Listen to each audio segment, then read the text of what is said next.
Damien Vance was not just rich. He was billionaire rich. His face was always in business magazines, and people said he had a brain like a computer and a heart like stone.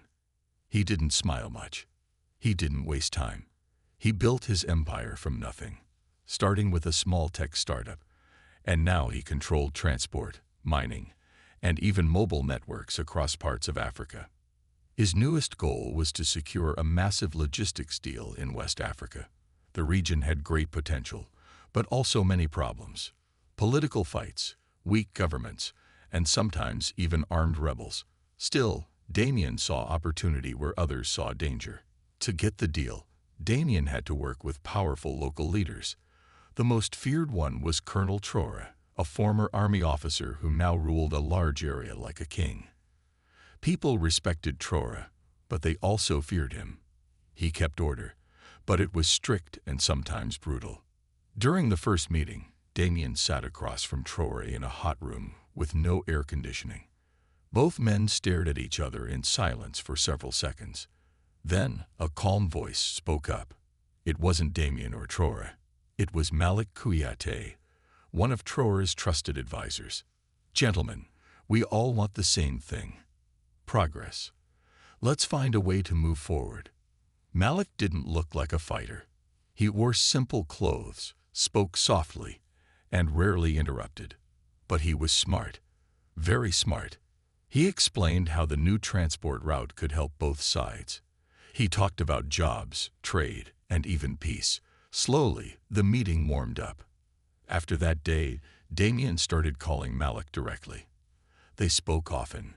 Malik shared updates, helped solve problems with local permits, and even warned Damien when a rival company tried to bribe a local mayor. Damien didn't trust easily, but Malik seemed loyal and useful. Over the next few months, Malik became a key part of Damien's plans. When Damien flew to the capital to sign the final deal, Malik was waiting at the airport, ready with documents and a list of potential risks. Everything went smoothly. Investors cheered. The press called it the deal of the decade. But in the background, small whispers began to spread. Some said Malik used to support a rebel group before working with Traoré. Others said he had secret meetings with foreign reporters. Damien heard the rumors, but ignored them, until a private investigator sent him a video. The video was grainy but clear. Malik was meeting someone in the shadows behind a hotel.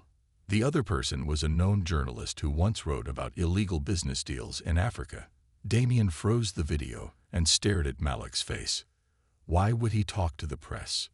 Damien asked himself. He didn't like surprises. He didn't like secrets.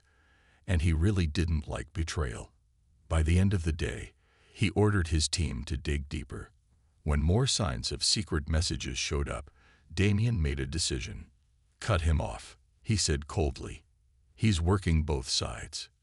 Nobody questioned him. Nobody dared. But behind Damien's sharp eyes and cold words, something strange flickered, doubt. He didn't know it yet, but firing Malik would change everything. Because Malik wasn't the traitor. He was the only one who saw the danger coming. Damien Vance didn't waste time. He was a man of action, and when he made up his mind, things happened quickly. By the next morning, Malik Kouyaté was out of the picture. The news spread fast. Everyone in Damien's company, from the top executives to the lowest employees, knew that Malik was no longer involved. Damien had made his decision clear. Anyone who couldn't be trusted had no place in his empire. But even after firing Malik, Damien couldn't shake the feeling that something wasn't right. He had trusted Malik for months. They had worked side by side. And in the world of business, trust was everything. Damien had never doubted Malik's loyalty. Until now. The suspicion began to gnaw at him, eating away at his confidence. Was Malik really a traitor? The thought seemed impossible, yet the evidence against him was hard to ignore. Damien watched the video of Malik meeting with the journalist again and again, trying to find something that would prove he was wrong about Malik. But each time, the same conclusion stared him in the face. Malik was hiding something. The days that followed were tense. Damien kept his focus on his business, but his mind constantly returned to the question of Malik's loyalty. He began to feel like he was surrounded by shadows. People smiling in his face, but hiding their true intentions behind closed doors. Who could be trusted now? Meanwhile, Malik disappeared. He didn't fight the firing or try to defend himself. Instead, he quietly withdrew, avoiding any public appearance. Damien's security team reported no sign of him in the city. It was as if Malik had simply vanished from the face of the earth. Damien didn't like the unknown. Everything in his life had always been controlled, calculated. Now, with Malik gone, he had no idea who was working behind the scenes, pulling strings. The tension in the office started to grow. Employees whispered about the firing, questioning Damien's decision. Some said Malik was innocent, while others believed the rumors. It was a dangerous time. When loyalty was in question, trust was fragile. Then came the first sign that something was wrong. Damien's personal assistant, Sarah, handed him a letter. It was a thick envelope with no return address. Inside, there was a short note. Your family is in danger. Your enemies are closer than you think. Don't trust anyone, especially not those who smile the most. The words chilled him. Enemies. Who could be after him now? And who would send a warning like this? Damien tossed the letter aside, trying to dismiss the fear creeping up on him. But as the hours passed, he couldn't shake the feeling that something terrible was coming. The message felt like a warning that he should have listened to when Malik tried to warn him before. By the end of the week, Damien's life would change in ways he never imagined. But that night, in his office, he didn't know that yet. He only knew that he was surrounded by uncertainty and suspicion, and that fear was starting to creep into every decision he made. The next day, a terrible event would send his world into chaos, and it would all be connected to Malik. The air was thick with tension the day Damien Vance decided to fire Malik Kouyaté. It was the company's annual town hall meeting, a highly public event streamed live across the globe. Everyone expected Damien to announce new projects, celebrate successes, and talk about his future plans. What they didn't expect was the cold, sharp announcement that would change everything. As Damien stepped onto the stage, his usual calm demeanor was replaced with something different, a quiet intensity that sent a wave of unease through the room. The audience, a mix of employees, investors, and press, sat in silence, waiting for him to speak. "Thank you all for coming today," Damien began. His voice was steady, but the sharpness in his eyes caught the attention of everyone in the room. There are times when tough decisions must be made, and today is one of those days. He paused, his gaze scanning the room. There were murmurs among the crowd, wondering what the announcement would be. "Malik Kouyaté has been a valuable part of our company," Damien continued, his voice colder now. "But recent actions have shown that trust has been broken. Malik has been working against the very interests he swore to protect." A gasp rippled through the audience. Malik had been Damien's right-hand man for months. No one had expected this. Today, Malik Kouyaté is no longer with the company, Damien said, his words like a hammer hitting an anvil. "He has been fired for treason, effective immediately." The room went dead silent. Cameras flashed, capturing every moment of the shocking announcement. Malik had always been a figure of strength and calm. Now, his reputation was being torn apart in front of the world. The press, who had been buzzing with curiosity about the power struggles within Damien's empire, exploded with questions. They wanted answers. They wanted details. But Damien was cold. He gave no further explanation, simply walking off the stage with a hard, unblinking expression. Outside the venue, journalists crowded together, shouting questions at Damien's security team. Why was Malik fired? What did he do? Is it true he betrayed you? The questions flooded the air, but Damien didn't stop. He didn't answer. He just got into his car, his mind racing. Back at the office, whispers spread quickly. Employees exchanged confused glances, unsure of what to believe. Some supported Damien, saying he must have had a good reason to make such a bold decision. Others felt uneasy, wondering if Malik really deserved to be treated like this. But it wasn't just the employees who were confused. Damien's own family, including his wife Amara, were left in shock. Amara had met Malik on several occasions. She had always felt that he was a man of honor, someone who genuinely cared about their company's future. The idea that he was involved in something so dark was difficult to accept. That night, over dinner, Amara gently asked, "Are you sure about this? About Malik?"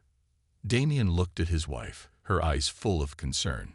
He hesitated for a moment, but then nodded. "I'm sure. There's no room for betrayal in this business." But deep inside, Damien was unsettled. What if I've made a mistake? The thought kept him awake that night. He had fired Malik without knowing the full truth. The evidence seemed clear, but something didn't sit right. Why would Malik betray him? Why had he gone to such lengths to warn him, only to disappear? The next morning, Damien received a call that would shake his world even further. It had been a long and exhausting day. Damien Vance sat at his desk, staring at the countless reports piling up in front of him. His mind, however, was far from the numbers and charts. It was still on Malik Kouyaté, his sudden dismissal, the betrayal he believed he had uncovered, and the uncertainty that still gnawed at him. There were too many unanswered questions. But then, just as Damien began to focus again, his phone rang. It was Amara, his wife. He smiled slightly, ready to hear about their children's day. Amara had always been a calming presence, a sharp contrast to his business-driven, often cold nature. But when he answered, her voice was filled with panic. "Damien, something's wrong," she said, breathless. "The kids, something's happened. They're missing." Damien's heart dropped. He stood up quickly, knocking his chair back. His mind raced, but he struggled to make sense of what she was saying. "What do you mean, missing?" he thought, trying to control his rising panic. "What do you mean, missing?" he asked, his voice sharp with concern. "They were supposed to be back an hour ago from the diving trip, but they never came back. No one can find them. The crew is unconscious. I don't know what's happening, Damien. I'm scared." His chest tightened. He ran to the window of his office, staring out at the city, as though hoping to find some sign, some clue to explain what was happening. The feeling of dread was immediate. Who would take them? Why? Damien called his private security team, his voice steady but urgent. "Find them. Now. Don't stop until you do." He rushed out of his office, straight to his car. As he sped towards his private island, his mind was full of only one thought. His family was in danger. When he arrived, the yacht that had taken Amara and the children out was docked on the shore. The crew had been found unconscious, lying on the deck, but there was no sign of Amara or the kids. Everything appeared calm on the surface, but Damien felt a heavy, suffocating tension in the air. His security team searched the area, but it was clear that whoever had taken them was careful. There were no signs of a struggle, no footprints, no clues. It was as if they had simply vanished. But then, something strange caught Damien's attention. A note left on the deck of the yacht, written in sharp, almost angry handwriting. "Your sins have caught up to you, Damien. Your family will pay for your choices." His breath caught in his throat. Sins? Who would write something like that? The message didn't make sense. It felt too personal, too calculated. Damien's mind raced, trying to piece it together. But the only person who had ever been so direct with him, so willing to take such a personal risk, was Malik. Could Malik have had something to do with this? Damien's gut twisted as he realized the possibility. Malik had been trying to warn him, trying to tell him that something terrible was coming. Now, with his family missing and the note pointing to him, Damien couldn't help but feel he had made a terrible mistake. He called Amara's phone repeatedly, but there was no answer. Panic flooded his chest, and he had to force himself to remain calm. He ordered his team to keep searching, and to start tracking any possible leads, anything that could bring him closer to finding his family. Hours passed, but there was still no word. Damien felt helpless, a feeling he wasn't used to. He had built his empire on control and certainty. But now, in the face of his family's disappearance, he was powerless.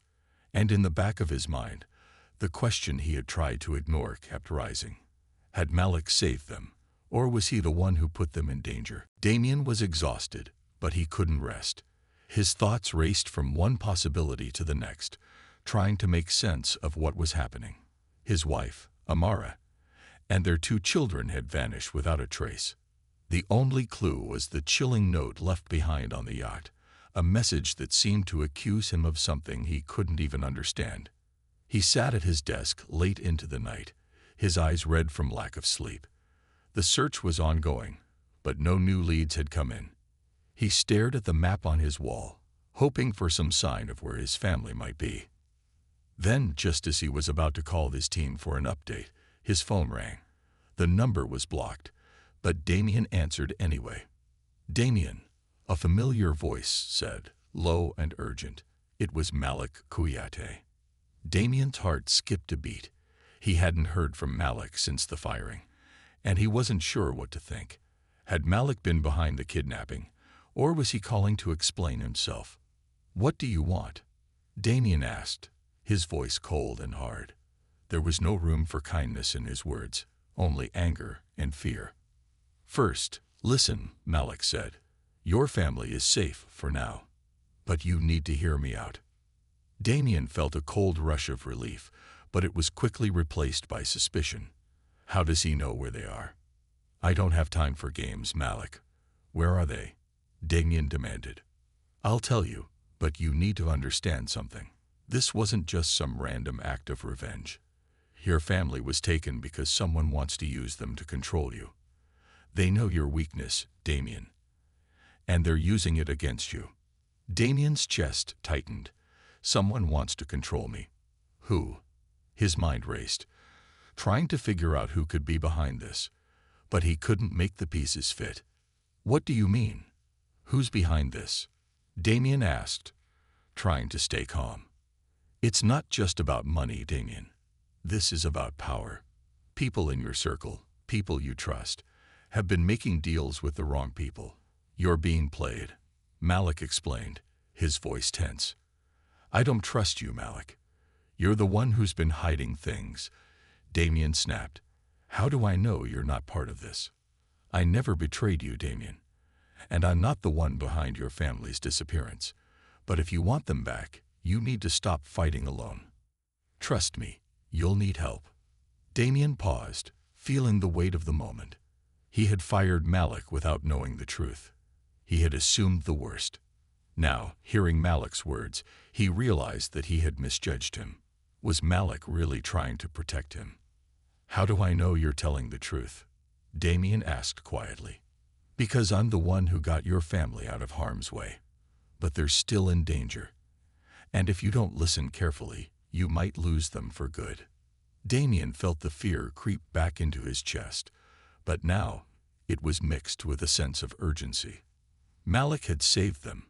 If that was true, then everything he had believed about Malik might be wrong. Maybe Malik had been trying to warn him all along. "What do you want from me?" Damien asked, his voice shaky. "You need to stop hiding from the truth, and you need to trust the people who have been trying to help you. I'll guide you, but you have to make the right choices. If you don't, everything you've built will fall apart." The call ended abruptly, leaving Damien alone with his thoughts. He stared at the phone in his hand, feeling more confused than ever. Had he made a mistake? Malik had always been loyal, hadn't he? But now, Damien wasn't sure who to trust. He knew one thing for sure: his family's life was in danger, and time was running out. Damien spent the next few hours pacing around his office, trying to make sense of everything Malik had said. His mind was clouded with doubt and confusion. Everything he thought he knew about his life, his business, and the people he trusted was now in question. Who could he trust? Who was behind the kidnapping? Why had Malik kept quiet all this time? He had made mistakes, Damien realized. Firing Malik without giving him a chance to explain was the first one. He had acted too quickly, driven by fear and anger. And now his family was paying the price. He regretted his rash decisions, but there was no time to dwell on them. His priority now was getting his wife and children back. Damien decided to reach out to Malik again, hoping for more answers. He dialed the number Malik had called from, but it went straight to voicemail. Damien tried again and again, but there was no answer. The frustration and helplessness were beginning to overwhelm him. In the midst of his growing panic, Damien's security team called. "Sir, we've tracked down some information that might help," the lead agent said. "We found a location connected to the people who are behind this." "Where?" Damien asked, his voice sharp with urgency. "It's an old warehouse on the outskirts of the city. We believe this is where your family is being kept."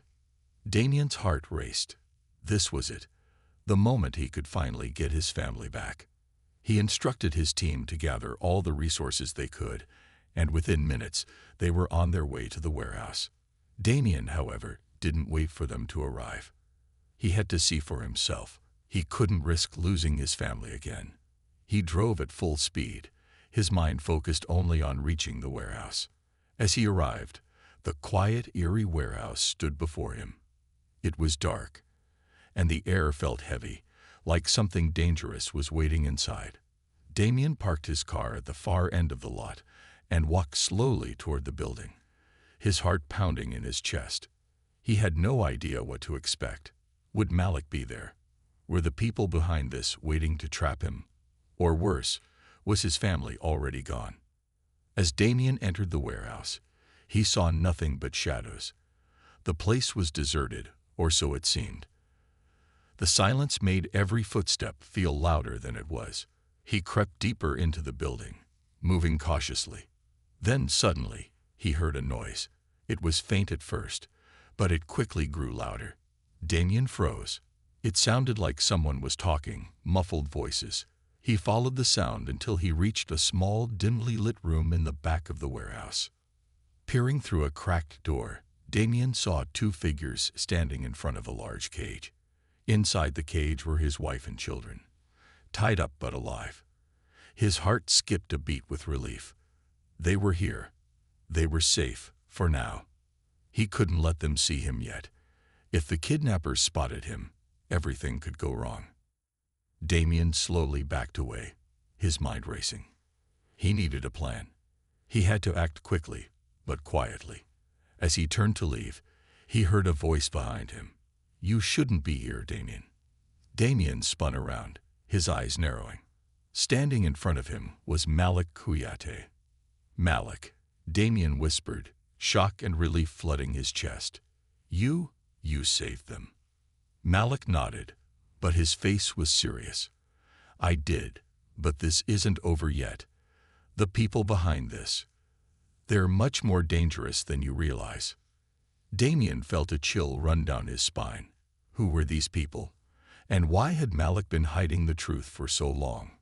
"Let's get your family out of here first," Malik said, his voice low and urgent. "We'll talk later." Damien's heart was still racing, but now there was a new sense of hope. Malik was standing in front of him, not as a traitor, but as a man who had saved his family. Despite everything that had happened, despite the anger and confusion, Damien felt a rush of gratitude toward Malik. "We don't have much time," Malik said, pulling Damien out of his thoughts. "They'll know someone's here soon. We need to move quickly." Damien nodded. His mind was still processing the fact that his family was alive, but he couldn't afford to be distracted. They had to get out of there before the kidnappers returned. He motioned for Malik to lead the way, and the two of them moved carefully, silently, through the dark warehouse. Every creak of the floorboard under their feet seemed too loud in the quiet air. Damien's eyes kept darting back toward the cage, where his wife, Amara, and their children were waiting. They looked scared, but they were alive. That was all that mattered for now. As they approached the cage, Malik whispered, "I'll distract them. You get them out." Damien felt a rush of fear. What if something went wrong? He wanted to argue, to tell Malik that they should work together, but there was no time. He just nodded. "Okay," Damien whispered back, his voice trembling. "Be careful." Malik gave a quick, determined look, then stepped into the center of the room. He knew that the kidnappers had to be watching. As expected, two figures appeared from behind a stack of crates, their eyes narrowing when they saw Malik. "You," one of them shouted, pointing at Malik. "You were supposed to stay out of this." "And I'm not going to," Malik replied calmly, his eyes locked on the kidnappers. "You've made a mistake, and I'm here to fix it." Damien didn't wait another second. He rushed toward the cage, his breath shallow and quick. As he reached it, he whispered, "Amara, it's me. We're getting out of here." His wife's face lit up with relief, but she quickly looked around, fearful that they were being watched. She whispered back, "Hurry, Damien. Please." Damien worked quickly, using the tools he had brought with him to unlock the cage. He knew they couldn't waste any time. Outside, the sound of shouting grew louder. The kidnappers were coming toward them, and they were angry.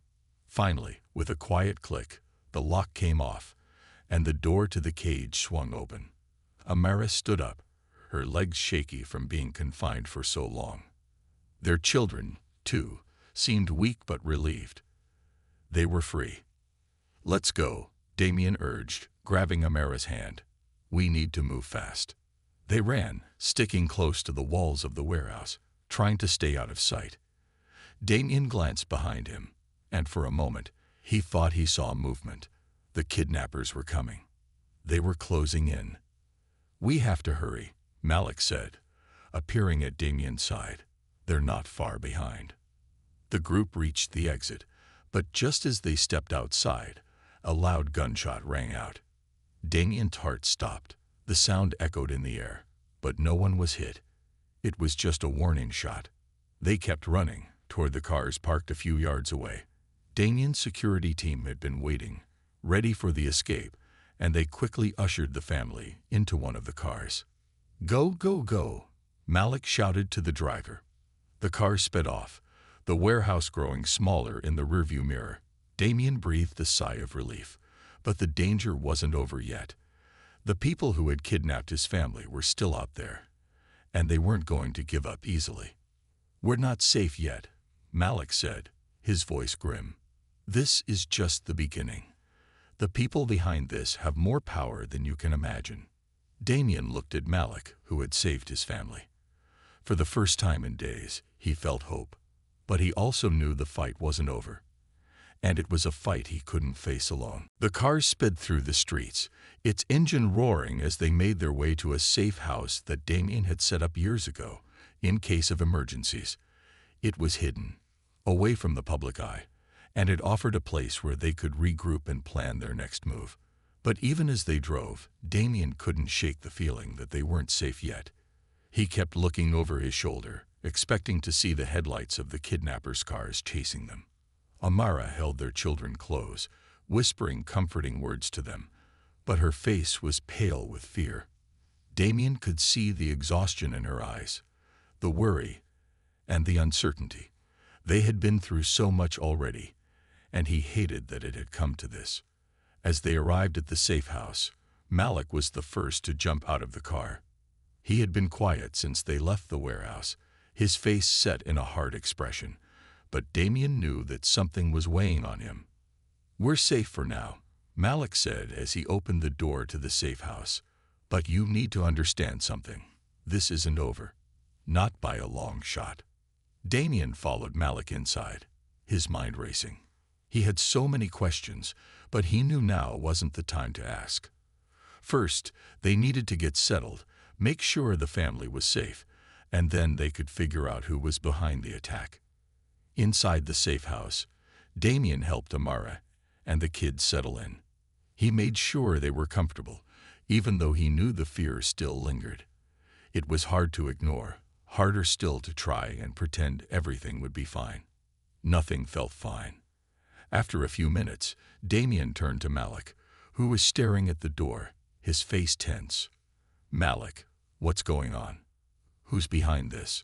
Who wants to control me? Malik took a deep breath, his shoulders slumping slightly.